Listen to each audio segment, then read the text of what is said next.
Welcome to the Unknown Webcast.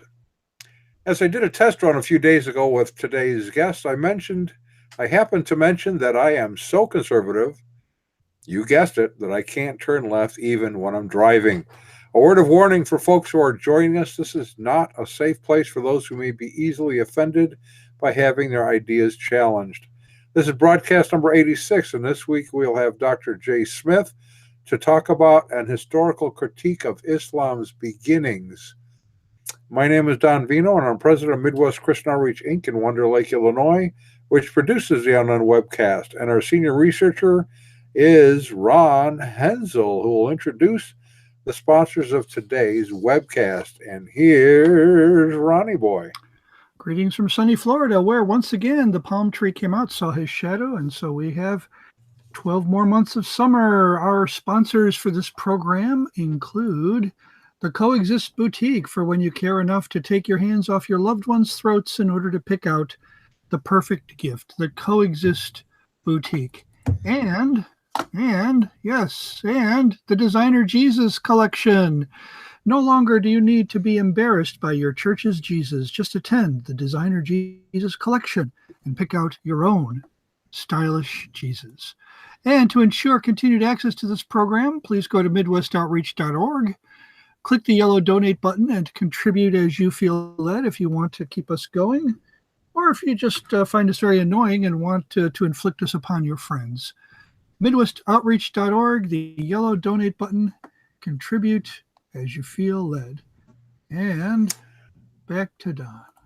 And there are those who do feel like we are quite annoying, both in print as well as verbally, and especially visually. I definitely have a face for radio.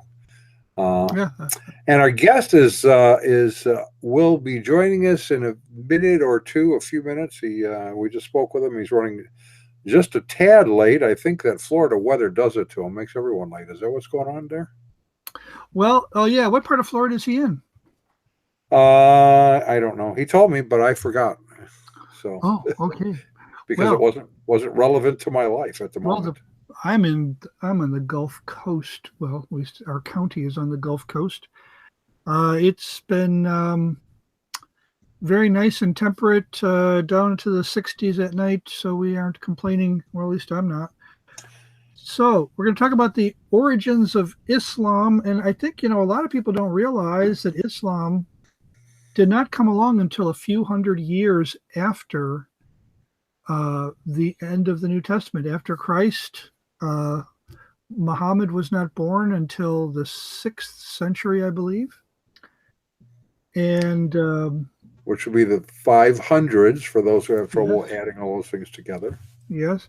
So you're kind of getting into the early Middle Ages in terms of the pattern or the schema, whatever the general outline of history, ancient history, the classical period for Greece and Rome in Western civilization is pretty much over by the year 500.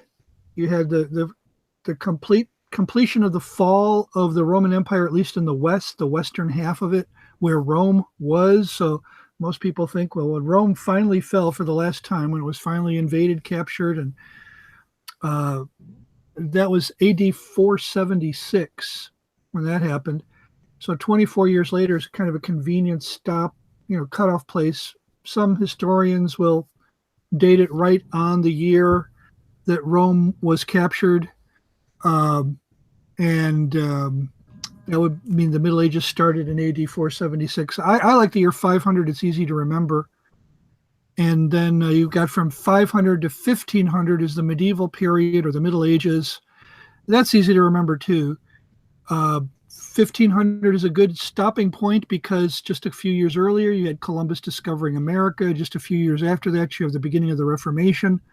So that's when the modern period, the early modern period, begins in the year 1500. So that period, 500 to 1500, is the Middle Ages, and it's at the beginning of that period that Islam is born. So you can think of Islam as a medieval religion, a religion that starts at the beginning of the Middle Ages.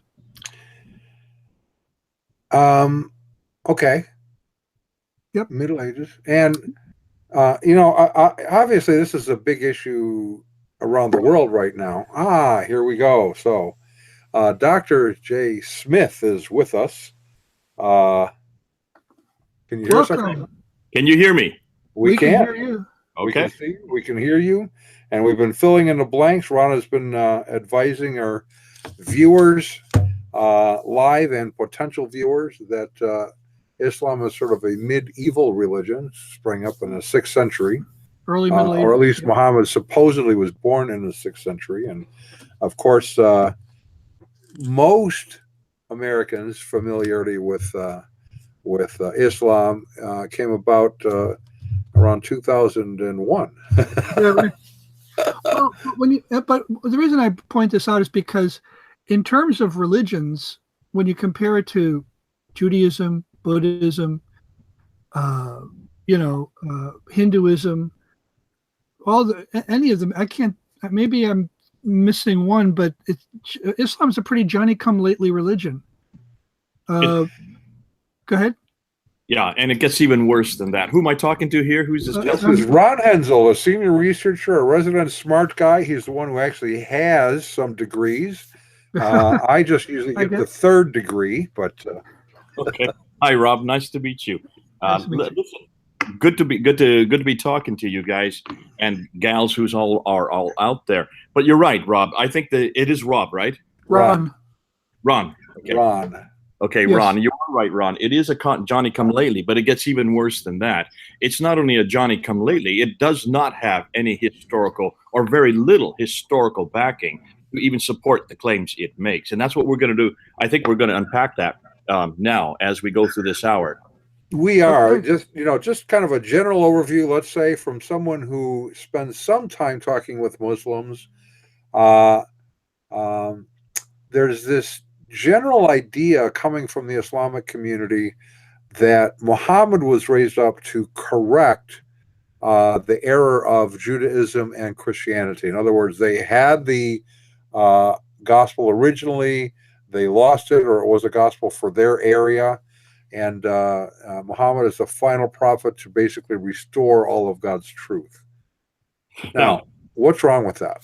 You want to take that one on board, just that one phrase, it has come to correct. It has come to upgrade, you might say. It's the newest upgrade. The problem with that is the Quran itself doesn't make that claim. Here I have the Quran right here, and you can see right through the Quran. I've been studying this for 35 years now. Right through the Quran, you have reference after reference. Let me just give you some off the top of my head.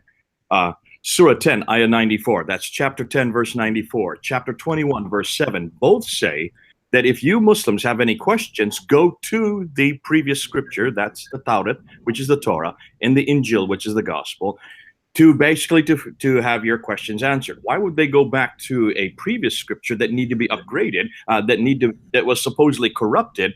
And why is it telling them to do that if it was corrupted? That's a good point. Chapter 4, verse 136.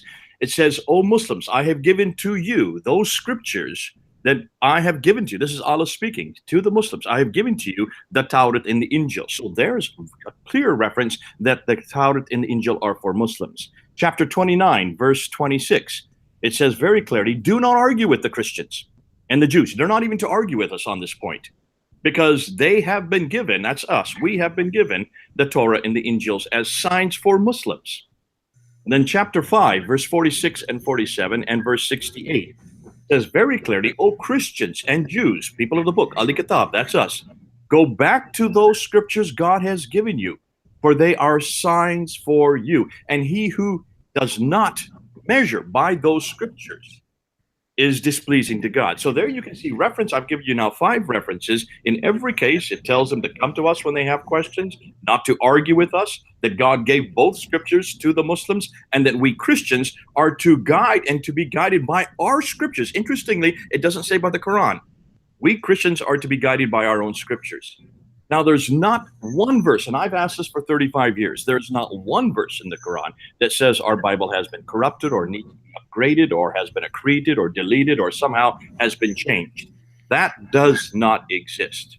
There Not in is the one Quran. verse I could go to. They do come back on, and that's Surah 2, Ayah 79. We can talk about that later, but that's the closest they can get. What does it say?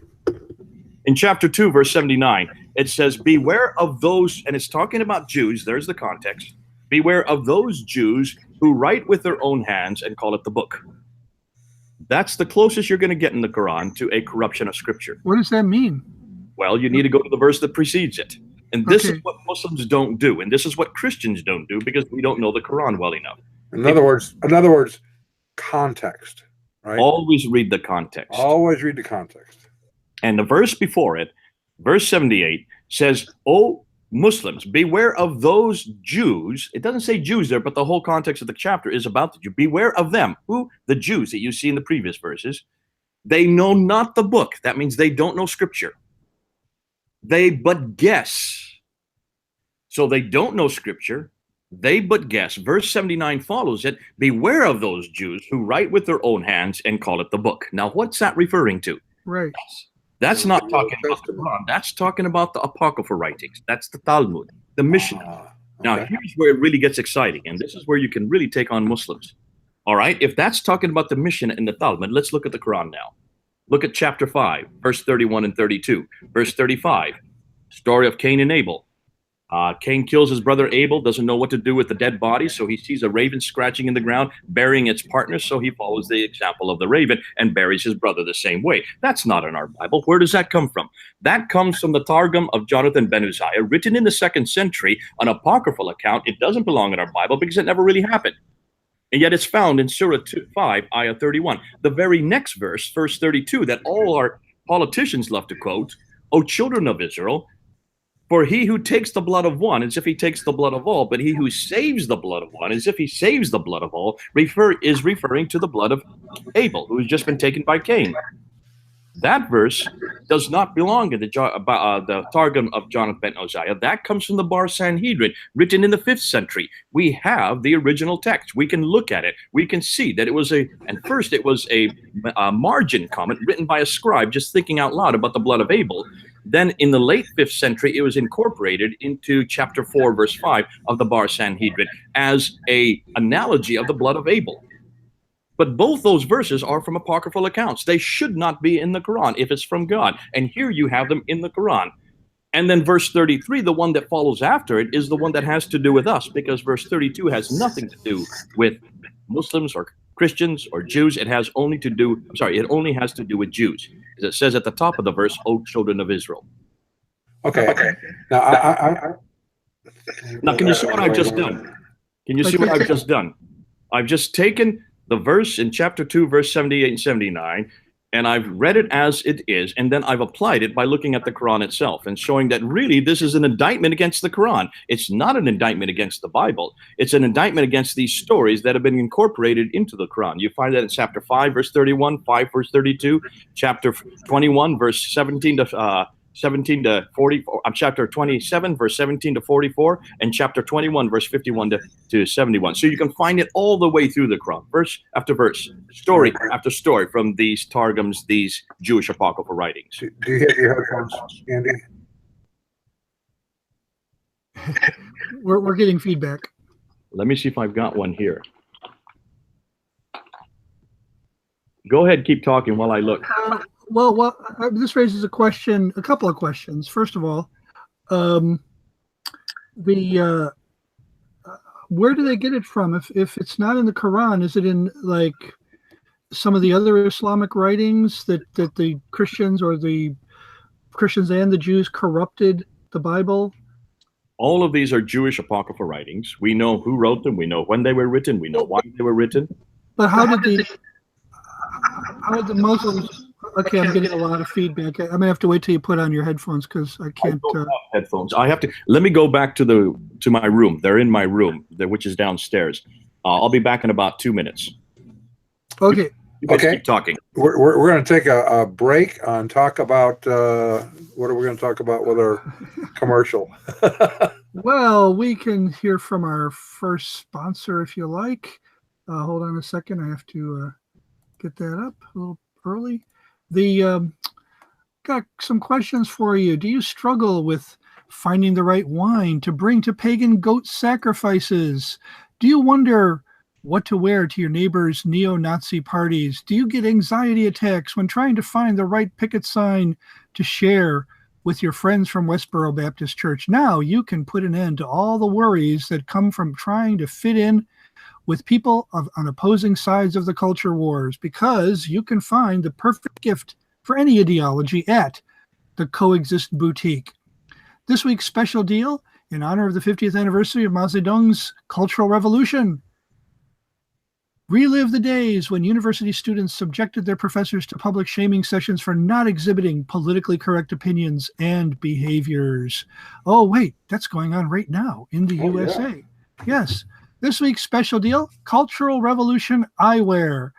Genuine, smashed Chinese prescription lenses and frames, formerly owned by PhDs and university administrators who were taken out, publicly shamed and humiliated, their glasses ripped off their faces, thrown on the ground, and stomped on.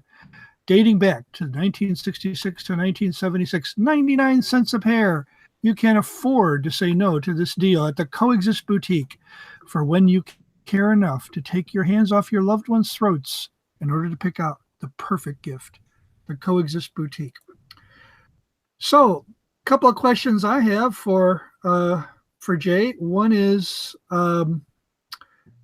how did the average Muslim, or how did so many Muslims get it in their minds that Christians and Jews have corrupted the Old and New Testaments, or is it just the New Testament? I don't know.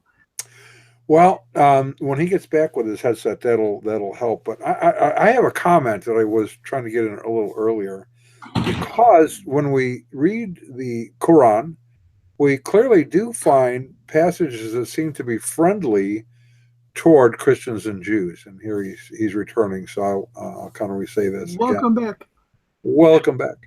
What I was saying, Jay, is that if we it's my understanding that, let me rephrase this. We find passages in the Quran that seem friendly toward Christians and Jews, and we find passages that are very adversarial toward Christians and Jews.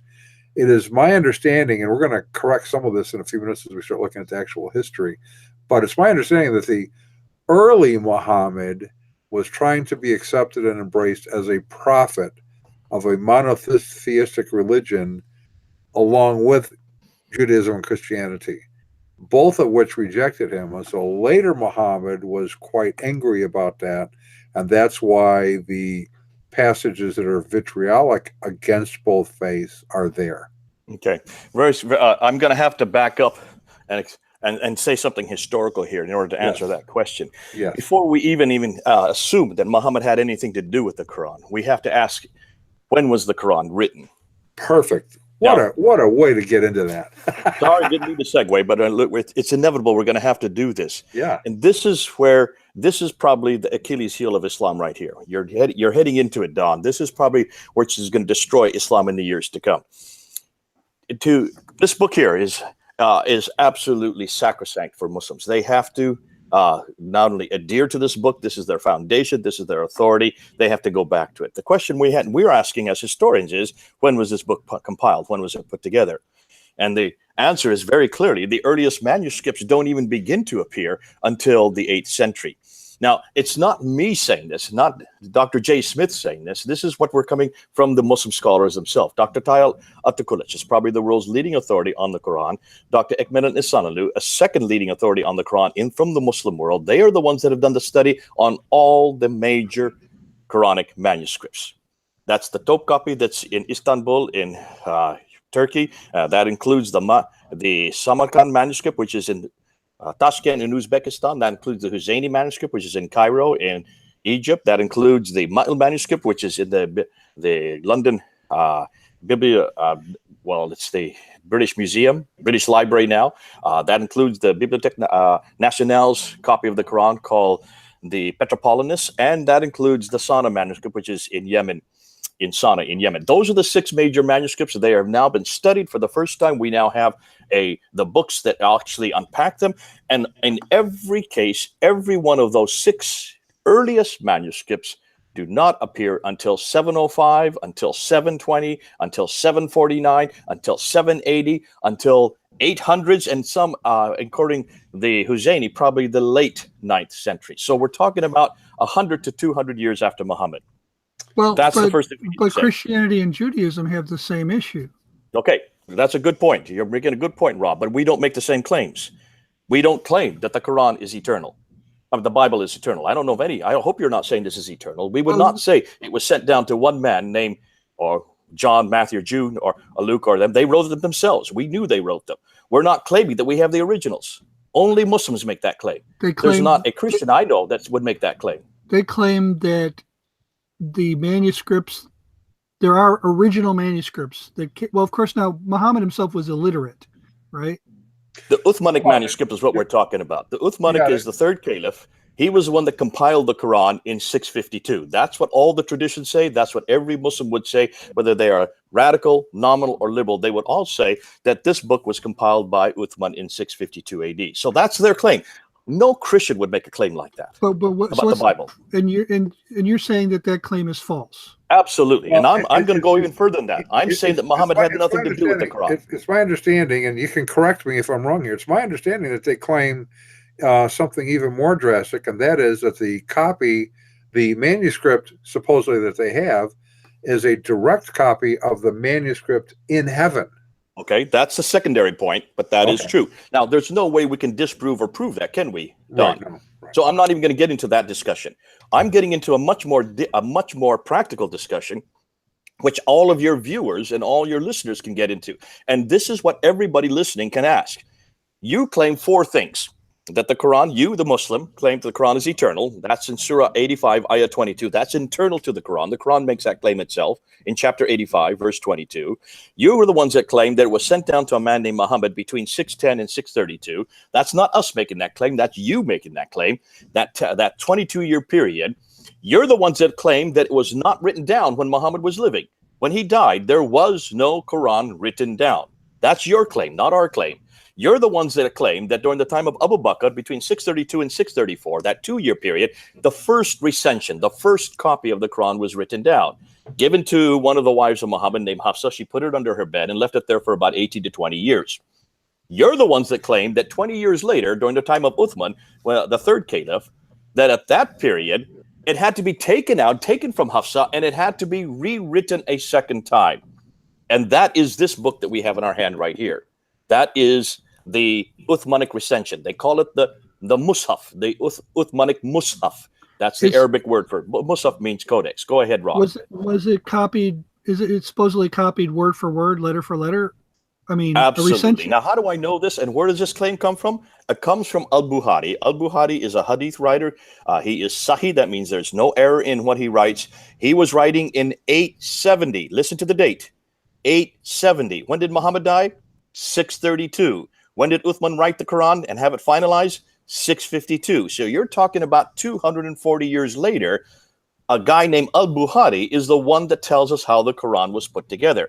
And it's in volume number 6, hadith number 509 and 510. Now, I can put this all up on the screen if you want me to. I can show you all this in the Arabic and the English translation, or we can just keep going real quick.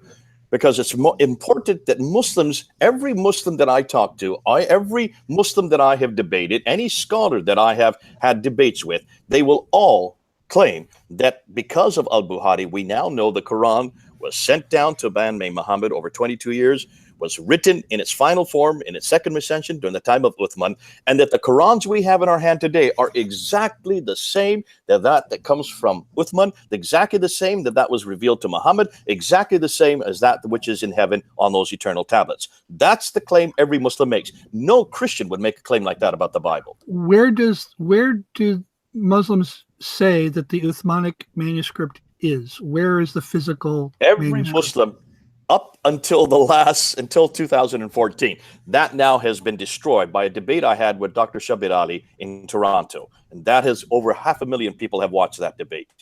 Since that debate, they no longer can make this claim, because at that debate, I showed every one of the 6 manuscripts. I showed the dates for every one of the manuscripts, and then I showed the variants. There are thousands of variants in all of these manuscripts.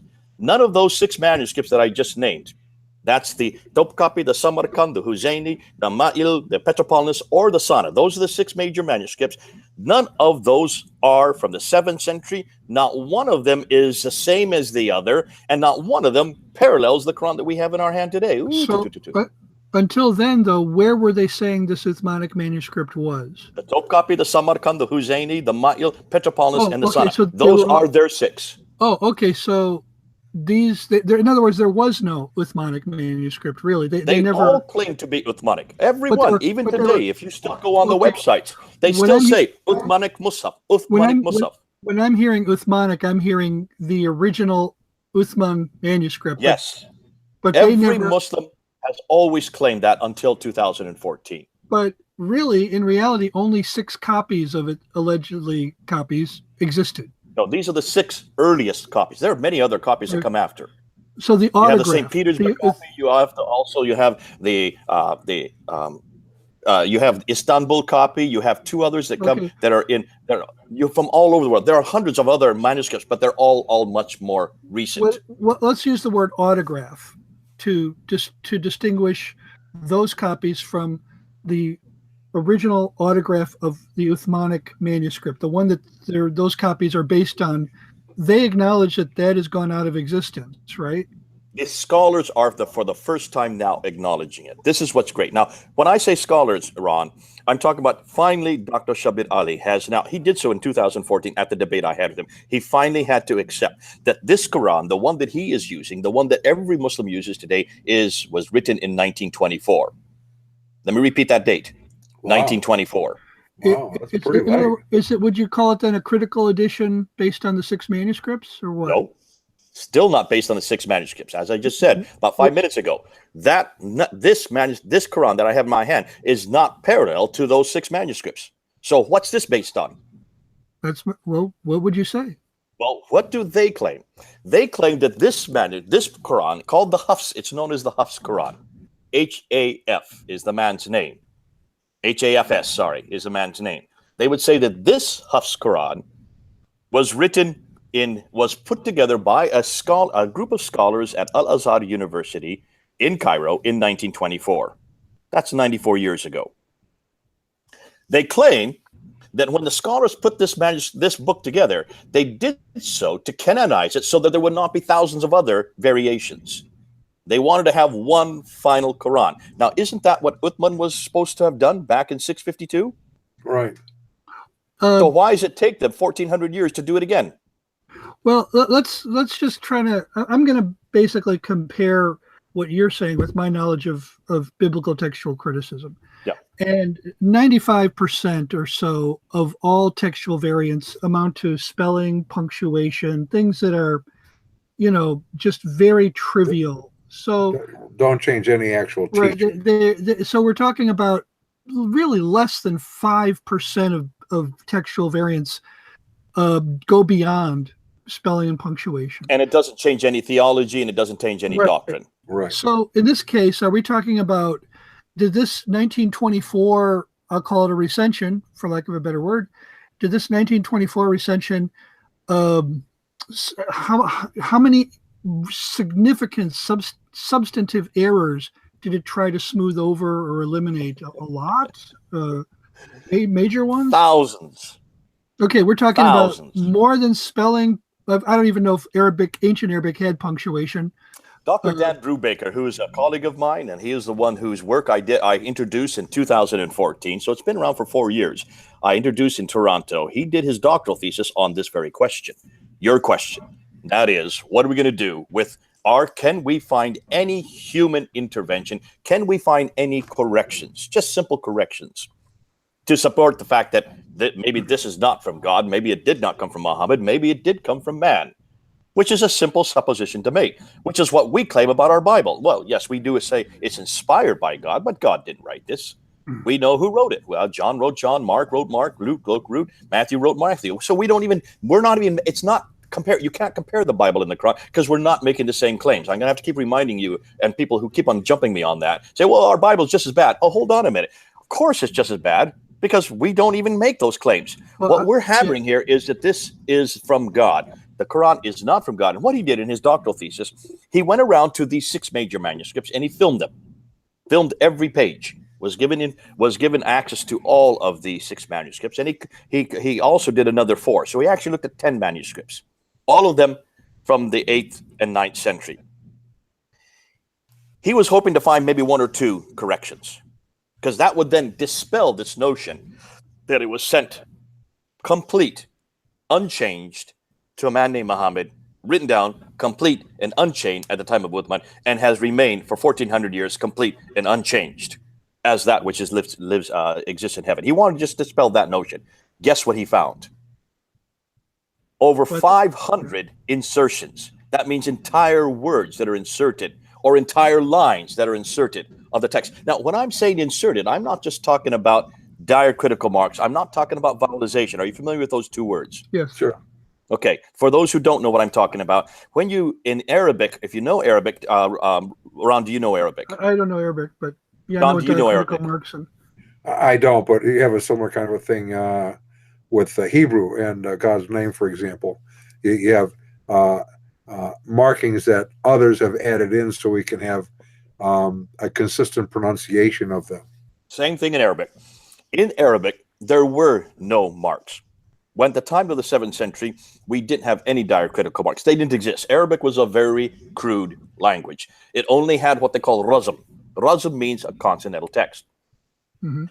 These changes that Dr. Dan Brubaker filmed, and they're all up on his site. You can go up now on Quranic Gateway. You can prove me wrong if I lied. He found over 500 insertions. These are razm insertions. These are not diacritical marks. These are not dots above and below the line. Let me give you an example. If you have a smiley face, just a simple smiley face, if you put a dot above it, it's a nun. If you put 2 dots above it, it's a ta. If you put 3 dots above it, it's a tha. If you put a dot below it, it's a beam. If you put 2 dots below it, it's a ya. So it's a nun, ta, tha, beam, ya. It can be 5 different letters depending on where you put the dots. So you have to have dots in order to know what letter you're looking at. Am I correct on that? Now, that didn't exist in the 7th century.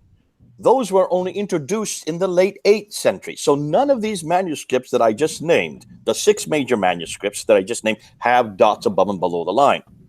They don't exist then. So every one of these corrections that he found, these insertions, were put. You can see if I get up on my PowerPoint, I can show you them on right now. But let's just go and imagine they're put above and below the line. But what's fascinating is that when they're inserted above and below the line, they're inserted with dots in them. So the words that are inserted have dots and they have vowelization. There are 3 vowels in Arabic. You have the dhamma, which is the dhamma, which is the u sound. You have the kasra, which is the e sound, and you have the fatha, which is the a sound. So u, a, and e sound. Okay, those 3 sounds. Those were also invented in the late 8th century and are not found in any of the earliest manuscripts. So what's fascinating, he found 500 of these insertions. He found 390 erasers, where they've erased words, where they've erased whole lines, where they've erased almost sometimes an entire verse. Then he found coverings, which are covered over. They're pieces of paper that have been covered over entire words, entire sentences. You'd love to pick up and see what they're covering, what they're hiding underneath. Many times he's found 190 coverings with writing over taps. So they've changed the text completely. Okay, now I want to interrupt just a second and break your thought. Just to go back for the viewers to say something that, again, is critical, just another reminder. Our claim about Scripture is not that everything we have is inspired and inerrant, but that the original autographs, what John wrote, what Mark wrote, what Paul wrote, was inspired and inerrant in the original autographs. However, as you go down through time and you have copyist errors creeping in, we can actually, and this is what Ron was talking about with higher criticism, we can tell when certain things crept in. There were side margins that became part of the text, for example. We know where that occurs, and so we know what is not supposed to be there. The difference here is the claim is that it was dictated verbatim perfectly and continued that way down through time. What you're saying is it's just not true. None of that's true. But Well, we're not just saying that. We're proving it by looking at their own manuscripts. Right. I've never actually heard a Muslim say when the Quran was committed to writing. I had only heard that it was dictated or recited by Muhammad. I just kind of assumed somebody must have been there taking notes or something. Ah, that's a good point. There was someone there. His name was Zaid ibn Thabit. He was the Okay, secretary of Muhammad. So somebody took notes, and No, he just sat there and listened, there you go. What's a secretary supposed to be doing? taking notes. Well, Writing them down. What do secretaries do? They write. So why didn't this one? Good do that? question. Ask your Muslim friend next time. What will he probably say? Who knows? They have no idea. And I say, isn't that rather inept to have a secretary? If Muhammad couldn't read or write, here, even back up. Why would God, in his wisdom, who's already given us the Old and New Testament 600 years later, decide to give yet a third revelation in a language that couldn't even accommodate the text? Secondly, Yeah. why would he then give it to a man who couldn't read and write? If that's his major function, if that's his major ministry to write this down and preserve this Quran, why did he choose an illiterate man to give the greatest revelation to mankind? Thirdly, this man, Muhammad, had a secretary named Zaid ibn Thabit. What was his job if it wasn't to write down what Muhammad was receiving? Why didn't he write it down? Fourthly, why didn't Abu Bakr, who was the first caliph after Muhammad died, when he was given the authority and given basically the job to have it written down, why didn't he then preserve that copy and send it out to the 9 provinces that Uthman had to do 20 years later? Fifthly, when Uthman finally did write it down and had it written down by Zaid ibn Thabit again 20 years later, and Alas and Zubair and Harith, the 4 of them, had to rewrite it again, and he sent it out to 9 provinces. Let me just name the 9 provinces. That's Basra, Baghdad, Damascus, Jerusalem, Cairo, Alexandria, Aden, Herat, and Nishapur. Those are the 9 provinces that existed. There was one copy went to every one of those 9 provinces. Where are they today? We'd like to have one. If you could just give us one copy. We're only talking 1400 years ago. Listen, you come to London, where I've been living for the last 25 years. I can take you to the British Library, and I can show you the Sinaiticus, which goes back to the 4th century. That's 300 years earlier. Right next to it is the Alexandrinus, which goes back to the 5th century. That's 200 years earlier. The Dead Sea Scrolls that go back to 200 BC or so. But see, the Dead Sea Scrolls were written on papyrus. None of these manuscripts, the Uthmanic recensions, are written on papyrus. They were all written on vellum. Big difference between vellum and papyrus. And vellum lasts longer in dry conditions. And there are plenty. All of these are vellum. Every one of these manuscripts, the Topkapi, the Samarkand, they're all vellum. Well, and since Saudi Arabia is largely a desert, big desert. There really was no excuse to not have a manuscript from that era preserved. Saudi Arabia had nothing to do with this. There was nothing happening in Saudi Arabia. Well, I'm saying, well, you had Mecca and Medina there, right? Mecca didn't exist at this time. I'm sorry? Mecca did not exist at this time. Mecca did not exist during Muhammad's life? Oh, you've not heard this yet. I'm sorry. No, he has not heard this yet. Okay, there is no reference to Mecca in any documentation at all. This has been well known since 1987. 1987, Dr. Patricia Krone, who is the world's leading scholar on the early Arabic, she is a linguist, she reads and writes 15 languages, was head of department at Oxford University, wrote a book called Meccan Trade and the Rise of Islam in 1987, where she questioned this problem, this city called Mecca. She said, listen, we're always talking about the city called Mecca. Look in the Quran and find how many times Mecca is referred to in this book. Once. Okay. In chapter 48, verse 24. Only one time will you even find that word in the book. If it's such an important city, if it's a city where Adam and Eve were thrown down to from the Garden of Eden down to earth, then it should be the earliest city in existence, according to Surah 20, chapter 21, verse 51 to 71. It's where Abraham rebuilt the Kaaba. So certainly in 1900 BC, when Abraham was living, it should have existed. According to all the Islamic accounts, it was the center of trade, north, south, east, and west. So it should have been well known by the 7th century AD. She said, I have looked and I have scoured all of our ancient documents from the 1st, 2nd, 3rd, 4th, 5th, 6th, and 7th century. She's looked at every map that existed from that time period and has not found one reference to Mecca up until the 7th century. Guess the date when she finally found the first reference to Mecca. I can't even begin. 741. Okay. When did Muhammad died? 632. So but the reference in the Quran that you mentioned, when would that have happened? So that means that reference must have come after 741.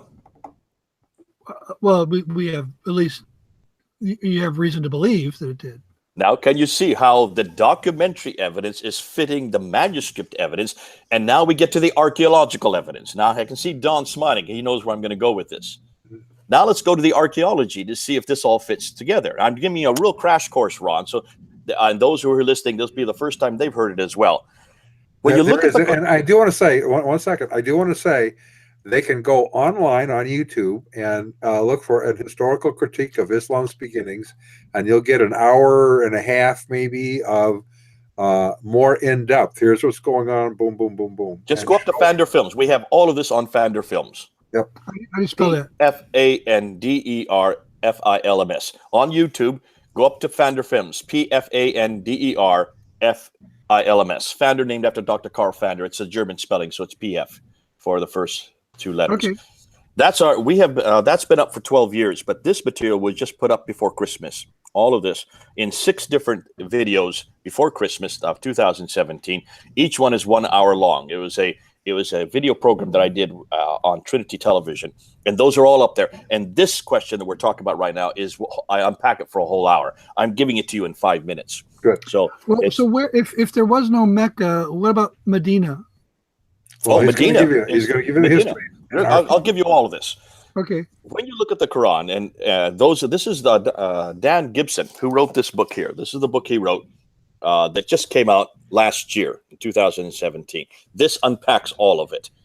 But he has been an archaeologist who's lived in the Middle East, and for 25 years, from 1987 to 2004. So for 25 years, he has been living amongst the Bedouin, learning their languages, going to every one of these places, because he knew that there was a problem with Mecca.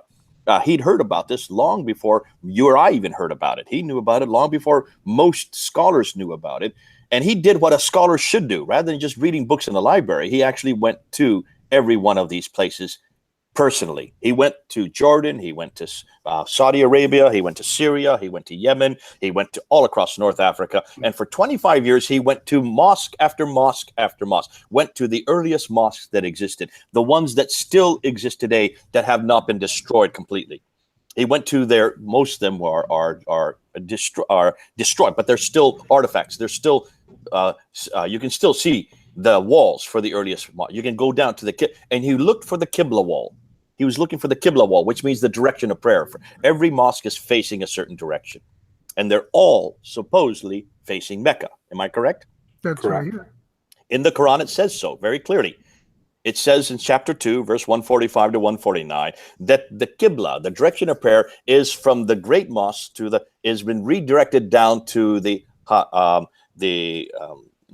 Musa al-Haram. Haram means actually is the great mosque. There, the problem is it doesn't even say where it is. Even in chapter 2, it doesn't say the word Mecca. It just says to the great place, to the great mosque. So that's why it's called Al-Aqsa al-Haram. Now, here's the great thing about it. When he went to every one of these mosques, he took the coordinates of where the Qibla was directed. And he was assuming that they would all be directed toward Mecca. They should be, because that's what chapter 2, verse 145. But it doesn't give the name of the city. It just says the place of the prophet.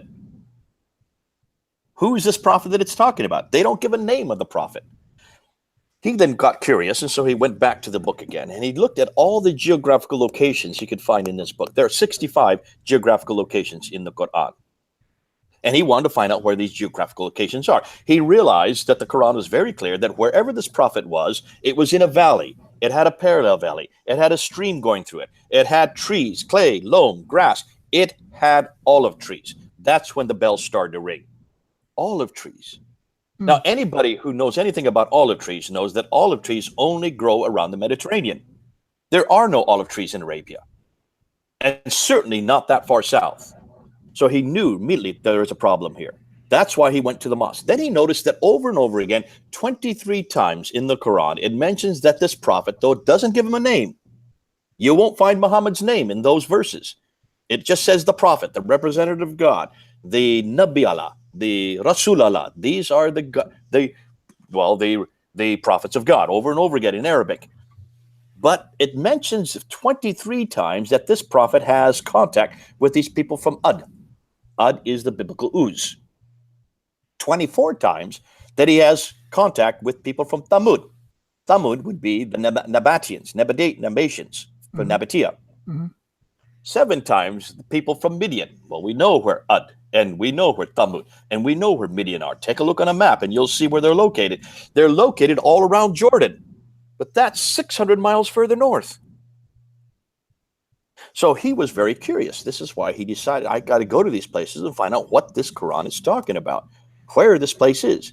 When he got to each one of these mosques, he looked at the Qibla direction and he used what he called ArchNet coordinates, which is not Google Maps, because Google Maps does not take into consideration the curvature of the earth. So this is the most accurate form of coordinates that is possible to use, created by MIT.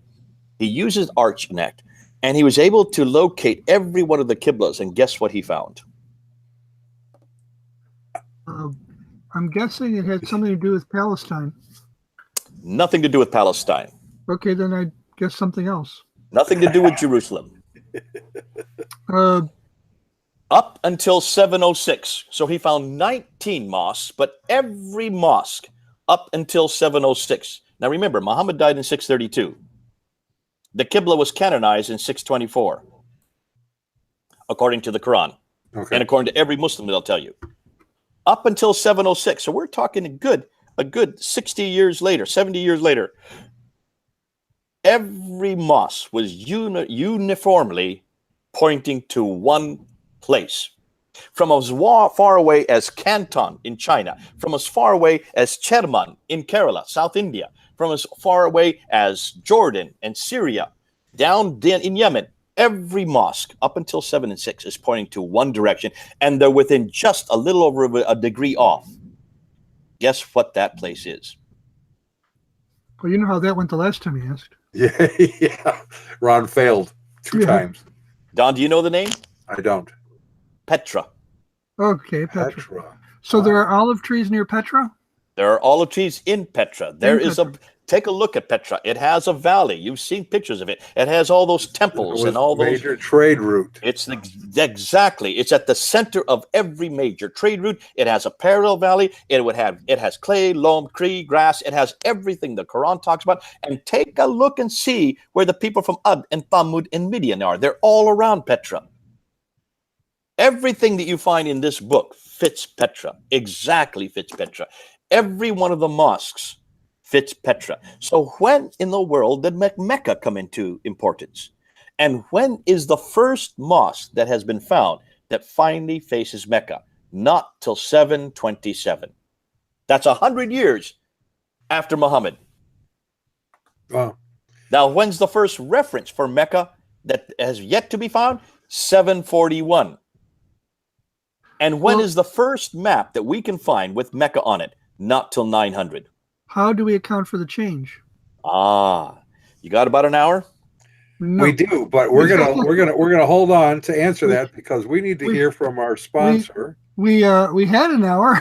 I think we've kind of used quite a bit of it up. All right. Well, we want to ask you some. Well, you know what? I'm going to try to get this thing working. Do you cringe when the Christians you hang out with try to introduce Jesus to your non-Christian friends? Well, you can say goodbye to the days when your church's Jesus was a source of social embarrassment. Now, even your church can keep pace with the latest fashion-forward trends in spirituality. Introducing the Designer Jesus Collection. These amazing new Jesus styles are hitting church runways and the most exclusive Jesus fashion shows at churches near you. You don't want to miss Yoga Jesus, Hipster Jesus, Buddy Jesus, Socialist Jesus, Mormon Jesus, and introducing Muslim Jesus.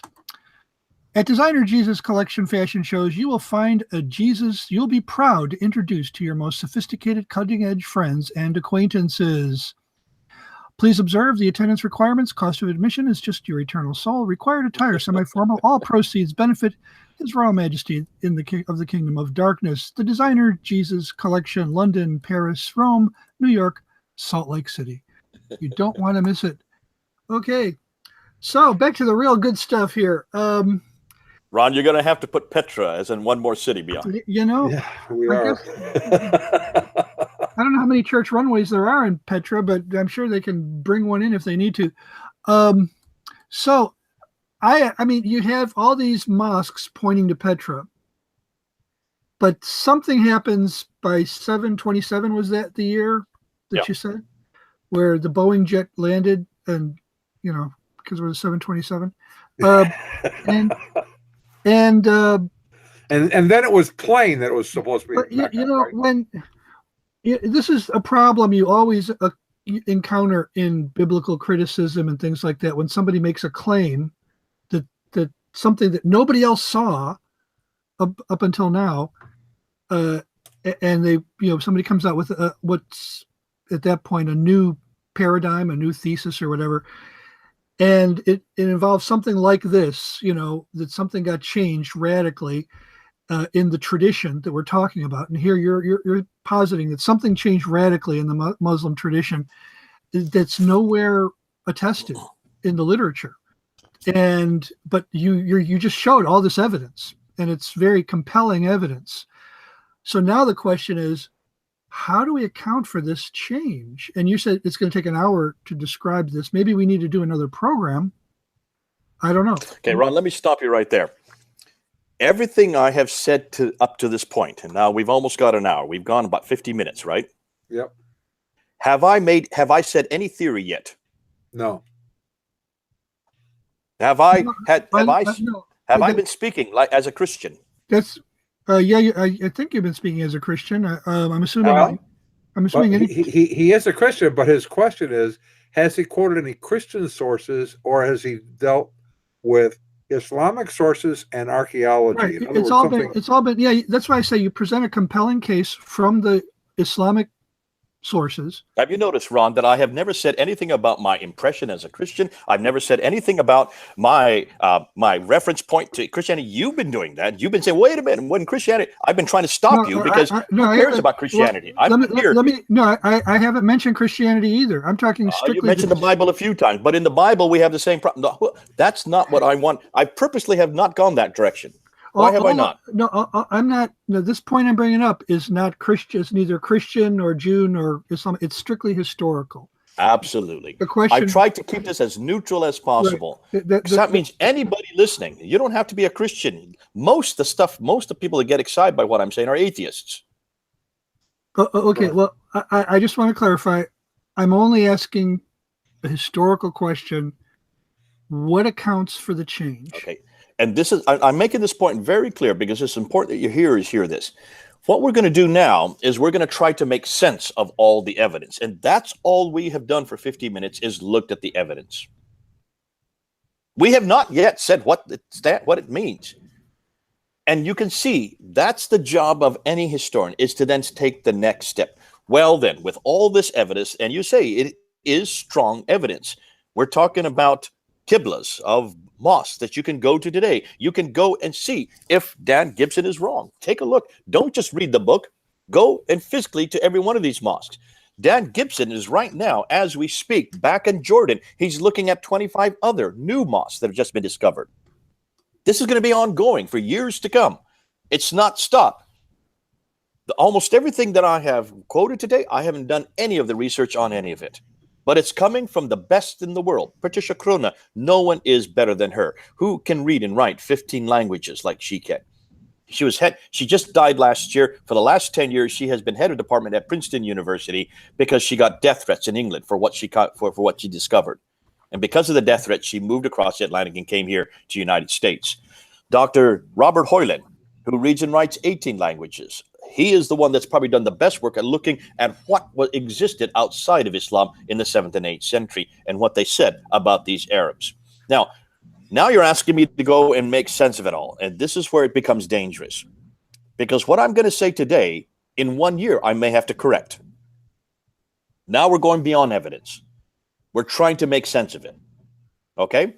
I want to put that caveat out there. I want all your hearers to hear this so that I won't get in a year. Well, Jay, you said this. Well, no, I may change it in a year because everything you're we've got to this an point, opinion based on the evidence that's presented. And the this is opinion my may opinion, change. and it's only Dr. J. Smith's opinion. Right. And I have to be held accountable for it. You're correct. But this is what I think happened. There are others that agree with me, but there are many others who probably won't agree with me, who will come up with their own opinions. The problem is we have to somehow answer Ron's question. And it's a good question, Ron. So how do we make sense of all this? Why is it that everything is so far north? And why is it there's nothing in this place called Mecca? And why is it there's no evidence even for a place called Mecca until 741? This is what I think is going on. Look and see. And well, before we get into what I think is going, let's make one more piece of evidence. Take a look at Islam today. Look how sophisticated it is. All these rules and regulations, Sharia law. Look at the enormous amount. They have rules and regulations for every area of life. How you walk, talk, eat, drink, sleep, you name it. They have rules and regulations. This is a very sophisticated religion. And have you noticed? Most of the rules and regulations fit an urban society, not a rural society. And especially not a nomadic society. It has enormous amount of rules and regulations that are much more social, interlocking gradations of people that live and only would live in urban environments. And when you look at Islam today, it makes no sense in the middle of the desert in Central Arabia, called the Hijaz, for this religion to have been put together and practiced so sophisticated in such of an environment. It would not make sense in that. And that's the first question you need to ask. So I suggest the reason for that is that this has nothing to do with the Hijaz. It has nothing to do with the nomadic environment. It has everything to do with a political environment that, if you take a look at everything we do know, fits perfectly with what was happening politically. So let's go ahead and do that. Now, let's start with the first problem. Who is in power at the end of when the four rightly guided caliphs? We don't have reference for any of them. We don't have any reference for Abu Bakr, Umar, Uthman, or Ali anywhere except for Islamic traditions. And the Islamic traditions don't even begin to get written down until 833. Muhammad died in 632. You have nothing before 833. That's the 9th century. All of the hadith that we've been referring today to tell us how the Quran was written is from the late 9th century. That's 870. Al-Bukhari, Sahih Muslim, Ibn Dawud, Tirmidhi, they all come after 870. The one that writes down the life and the whole how Islam began is named Ibn Hisham. He died in 833. Al-Waqidi, he died in 835.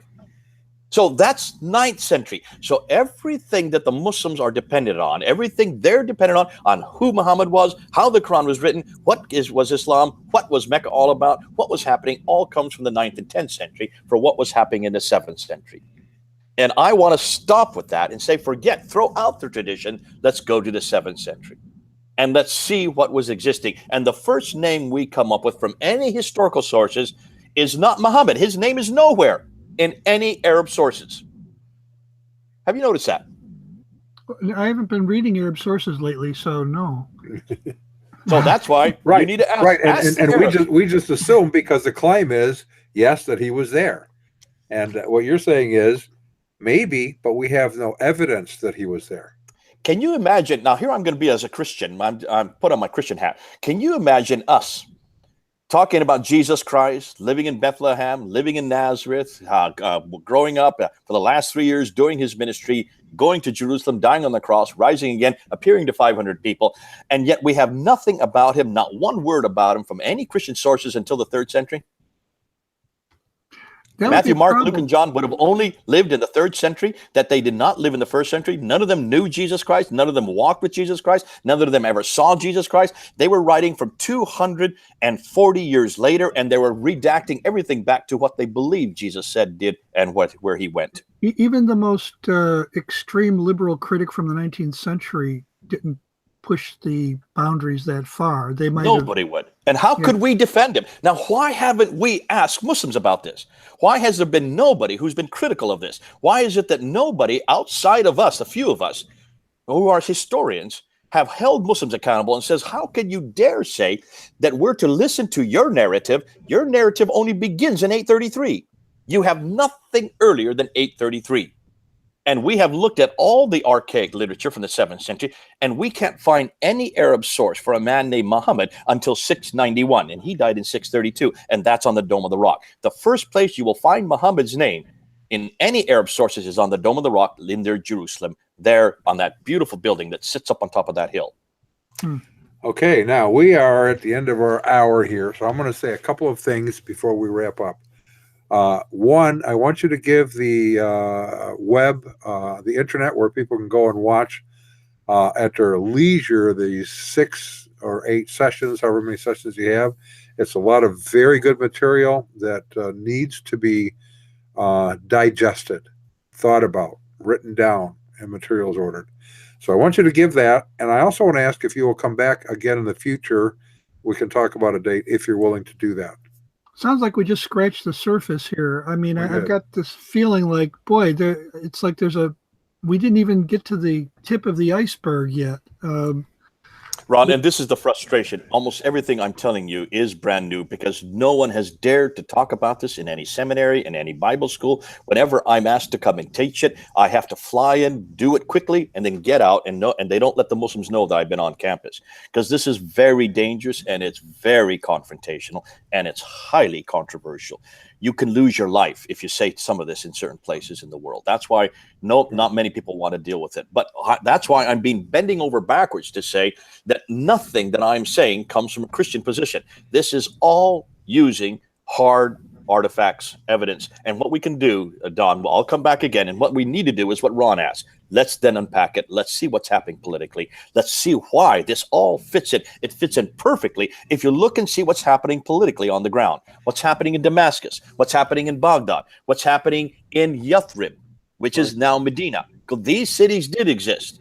And so did Taif, and so did Tabuk, and so did Khaybar. All these cities are well known.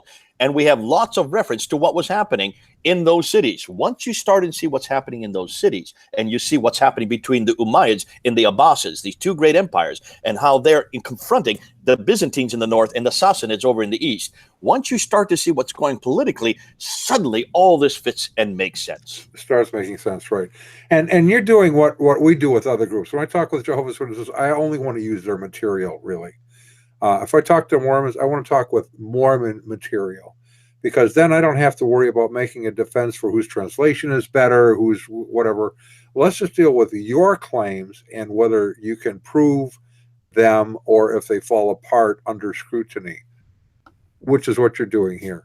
And I appreciate that. I like that. So now, let me just say, and the last thing I will say, to help Ron out, almost everything I am doing and everything I am saying now, most of the scholars in Europe now are agreeing with what we're saying. But we're not making it. This is coming, all of it's coming from their scholarship. What they're saying, though, is that they cannot say this publicly. They dare not say it publicly, and they've asked us to do so.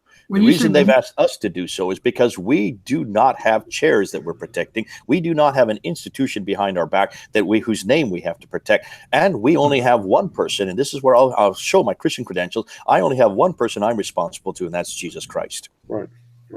How many Well, of these, he's saying these other scholars are, yeah, they're these doing scholars, research. how many of these scholars are themselves Muslims? Two of the ones that I use for all my Dr. Atikulich and Ek Miladin, and also Hilali. This book here I was going to introduce today because this is the newest stuff that's just come out since August. And wait to hear what she has to say. She is a Muslim scholar, and this is on the Sana manuscript. But we haven't even got into the radiocarbon datings of the Sana manuscript. We haven't even looked at the enormous problems with the latest manuscript that's just now been uncovered. And we've not even talked about the 31 different Arabic Qurans that we have found in today's marketplaces. we can find 31 completely different Qurans. I don't want to extend this program out very much longer, but historically, traditionally, going back centuries, has each mosque tended to have its own copy of the Quran? No. Or so how were copies of the Quran disseminated throughout the Middle Ages and into the modern period? They were always kept in the whatever was the major city of that empire. So it tended to be either Cairo or Istanbul. Before that, it was Baghdad. So in Baghdad, in Cairo, in Istanbul is where they were kept. Now, during the colonial period, many of them were destroyed, not by the colonialists, but destroyed by Muslims themselves. And so what happened during the Ottoman Empire, the Ottomans who lived in Turkey collected them all and brought them up to Turkey and kept them in Turkey. Since that time, all of the Qurans were kept in a central location. They weren't spread out. No, the earliest ones. Of course, there are thousands of Qurans that are printed every year all over the world. Well, with the advent of printing, that changed. So, okay. I do want to, we're running over. I do want to mention that we just had a question come in from Musti. Do you know how Jesus died with proofs? And we're not going to be able to answer that today just because of time. I can answer that in 2 seconds. Okay, good. Real quickly, you could just look at the historical evidence. Look at his death. His death was there. You can see that you had two scholars, Greek scholars, who were arguing this. They were arguing it in 52 AD. You have Tatian, who is a Roman scholar, who mentions not only the date that Jesus died, but also that happened under the auspices of